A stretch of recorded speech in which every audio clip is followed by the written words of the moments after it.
नमस्कार। चलिए आज बात करते हैं कन्या राशि की और जानते हैं कि मार्च 2026 का महीना इनके लिए क्या कुछ खास लेकर आ रहा है। सीधे गोता लगाते हैं सितारों की दुनिया में। तो सबसे पहली और सबसे बड़ी बात जो सामने आ रही है वो ये कि महीना थोड़ा सा चैलेंजिंग रहने वाला है। जी हाँ, ज्योतिषीय संकेत साफ इशारा कर रहे हैं कि कुछ मुश्किलें आ सकती हैं। तो अच्छा यही है कि हम पहले से ही थोड़ा मेंटली प्रिपेयर्ड रहें, है ना? तो इस पूरे महीने को हम कैसे समझेंगे?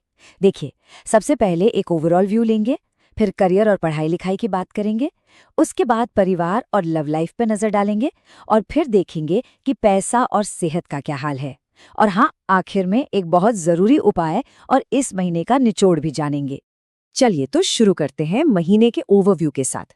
जैसा कि अभी हमने बात की, इस महीने का जो मेन थीम है वो है चुनौतियों का सामना करना।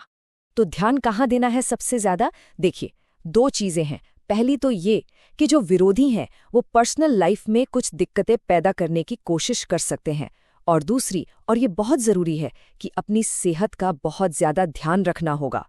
ठीक है, तो अब आगे बढ़ते हैं और बात करते हैं करियर और एजुकेशन की। देखते हैं कि इस मोर्चे पर क्या होने वाला है। कामकाज की जगह पर एक बड़ी ही इंटरेस्टिंग सिचुएशन बन रही है।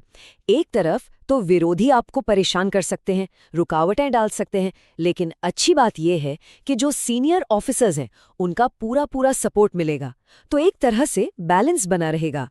और जो स्टूडेंट्स हैं उनके लिए मैसेज बिल्कुल क्लियर है।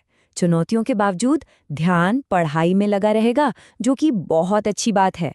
और नतीजा वो सीधा सीधा मेहनत पे डिपेंड करेगा। मतलब जितनी ज्यादा मेहनत उतने ही बेहतर रिजल्ट्स। चलिए अब करियर से हटकर जरा पर्सनल फ्रंट पर आते हैं और यहाँ का माहौल काफी पॉजिटिव और सुकून भरा दिख रहा है। परिवार के मामले में महीना बहुत अच्छा है। सदस्यों के बीच प्यार बढ़ेगा, घर में एक अच्छा खुशनुमा माहौल बना रहेगा। और सबसे अच्छी बात यह है कि अगर कोई मुश्किल आती भी है तो पूरा परिवार एक साथ मिलकर उसका सामना करेगा। कुल मिलाकर माहौल काफी हल्का फुल्का रहने वाला है।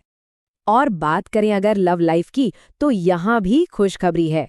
पूर्वानुमान कहता है कि प्रेम परवान चढ़ेगा। इसका मतलब है कि रिश्ते में प्यार और मजबूती आएगी। और हाँ, जो लोग शादी के बारे में सोच रहे हैं उनके लिए प्रेम विवाह के भी काफी अच्छे योग बन रहे हैं। ओके, तो अब बात करते हैं दो बहुत ही प्रैक्टिकल चीजों की, पैसा और सेहत। देखते हैं यहाँ क्या संकेत मिल रहे हैं। फाइनेंस को लेकर इस महीने थोड़ा सा अलर्ट रहना होगा। पहला स्टेप है तैयारी। अचानक से कुछ खर्चे आ सकते हैं। दूसरा स्टेप है समझदारी। इन खर्चों को बहुत सोच समझकर मैनेज करना होगा। और तीसरा स्टेप है स्ट्रैटेजी। ये महीना नए इन्वेस्टमेंट करने के लिए भी काफी अच्छा है। तो एक तरफ खर्च संभालना है और दूसरी तरफ निवेश के मौके भी देखने हैं। अब आते हैं हेल्थ पर। देखिए, यहाँ एक वार्निंग है।